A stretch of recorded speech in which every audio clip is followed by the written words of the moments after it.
Light, reflection and refraction. Ray diagrams for image formation by spherical mirrors. Now we will draw the ray diagrams for image formation by a concave mirror for different cases. The first case is when the object is kept at infinity in front of a concave mirror. So we draw a concave mirror, its pole, then the principal axis, focus, center of curvature. These have been already explained. Now, when our object is kept at infinity, the light rays coming from it are taken to be parallel to each other and parallel to principal axis. So these are the incident light rays. Now, according to the rules for image formation, when a light ray is incident parallel to the principal axis on a concave mirror, after reflection, it passes through the focus. So the light ray passes through the focus after reflection. Similarly, another light ray passes through the focus after reflection. So you see these light ray meet at the focus itself and they form a point-sized image on the focus. So the image formed in this case, when the object is at infinity, the image formed is at F, that is the focus, and it is real and inverted because it is formed in front of the mirror. So it is a real image and inverted, and highly diminished because it is point sized. So it is highly diminished. This is the image formation by concave mirror when the object is at infinity. Case second is when the object is beyond C, beyond center of curvature. That means a little nearer than infinity. Here again, we draw the principal axis, we mark the focus and center of curvature of our mirror. Now object, this AB is our object, suppose, and it is beyond C. That means it is not nearer, little nearer than infinity. So we take one of the light rays which is initially parallel to the principal axis. Then according to our rule, after reflection from the mirror, it will pass through the principal focus. We consider another light ray which is passing through the center of curvature. Such a light ray, according to rule for image formation, it gets reflected back along the same path as you can see here. So this light ray has reflected back, rebounced. As you see, the two light rays meet here and somewhere between F and C. So the image formed will be between F and C. The image is labeled A dash B dash, and as you can see it is smaller in size than the object. So for this case, the concave mirror forms image between F and C, and as you can see it is real and inverted image. It is diminished. Diminished means smaller as compared to the object. So this is the position, size and nature of the image in this case. Next case, case third, when object is at C, that means object is kept at center of curvature of the mirror.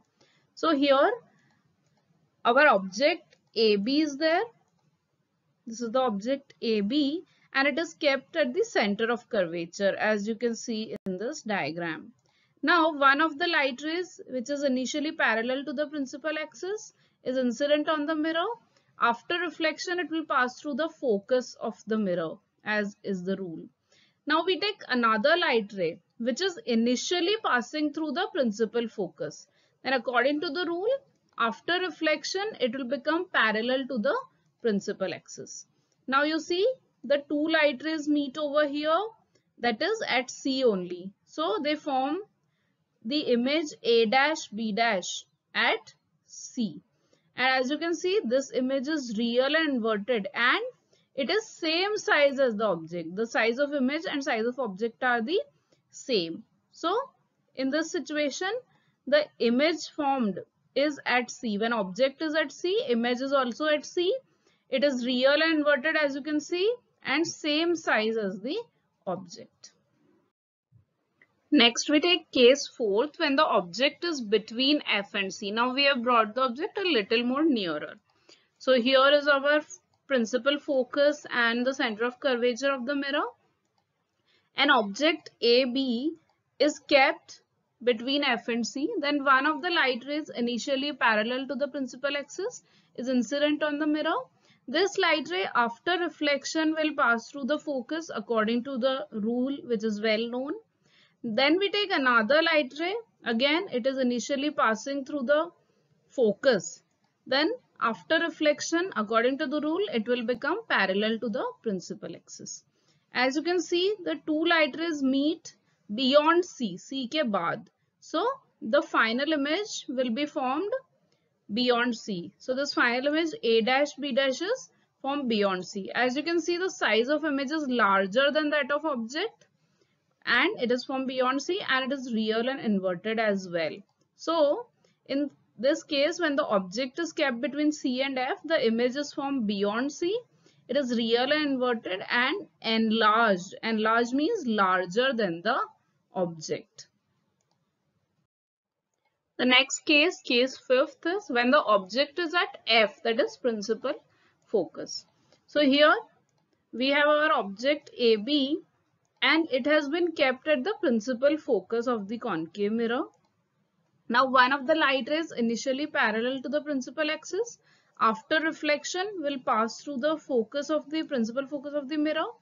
We take another light ray which is incident at the pole of this concave mirror. Then according to the very well known rule, it will get reflected by the same angle at the pole itself. So you see that the two light rays, or as many light rays are there, after reflection they become parallel to each other. And as we know, parallel light rays will never meet, never intersect. So we say that the image is being formed at infinity. And as you extend the light rays, the size of image becomes larger and larger.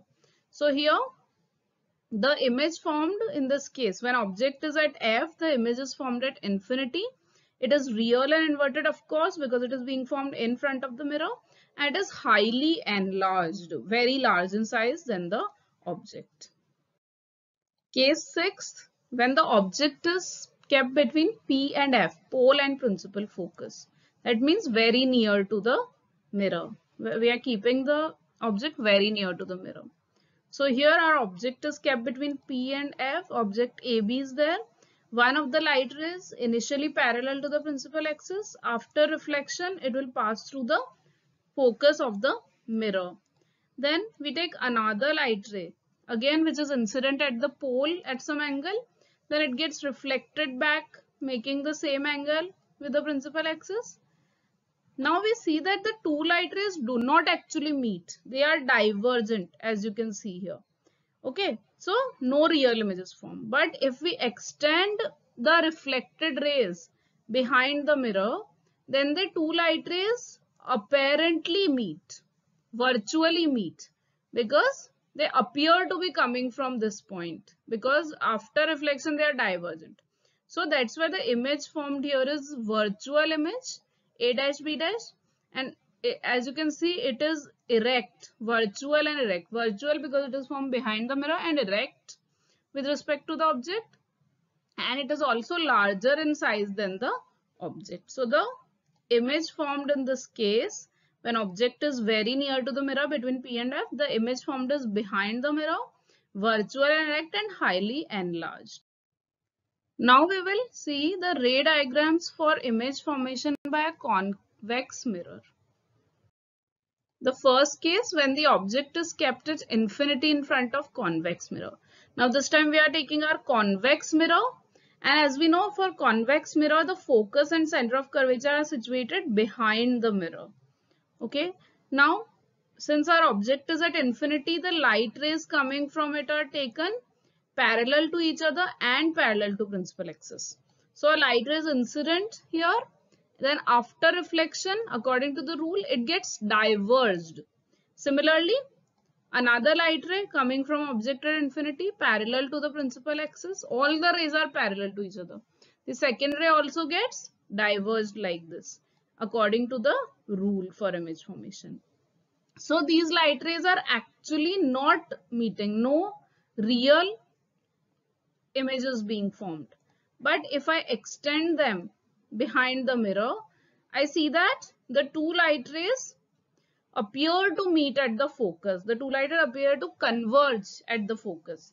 So they are making a virtual image. So here, when object, in case of convex mirror, when object is at infinity, the image formed is at F, and it is virtual and erect. F means focus. It is virtual and erect and highly diminished, point-sized images being formed. The next case, for convex mirror, when the object is between infinity and pole, anywhere between infinity and pole. Again, we take a convex mirror. The focus and center of curvature are behind the mirror. Our object AB is now kept a little nearer than infinity, anywhere between pole and infinity. So one of the light rays initially parallel to the principal axis. It gets diverged after reflection like this. Then another light ray which is directed towards the center of curvature. It gets reflected back along the same path according to the rule. So these two light rays do not actually meet here. As you can see, the two reflected rays do not actually meet. But if we extend them behind the mirror, the two light rays appear to meet, virtually meet between pole and focus. So a virtual image is being formed between pole and focus, and you can see the image, virtual image A dash B dash is very small as compared to the object, and it is virtual and erect formed between P and F behind the mirror. So in this situation, when object is kept anywhere between pole and infinity, the image formed is between pole and focus, virtual and erect, and highly diminished, that is smaller than the object. Thank you. Like, share and subscribe to the Practical Side for more interesting and informative videos.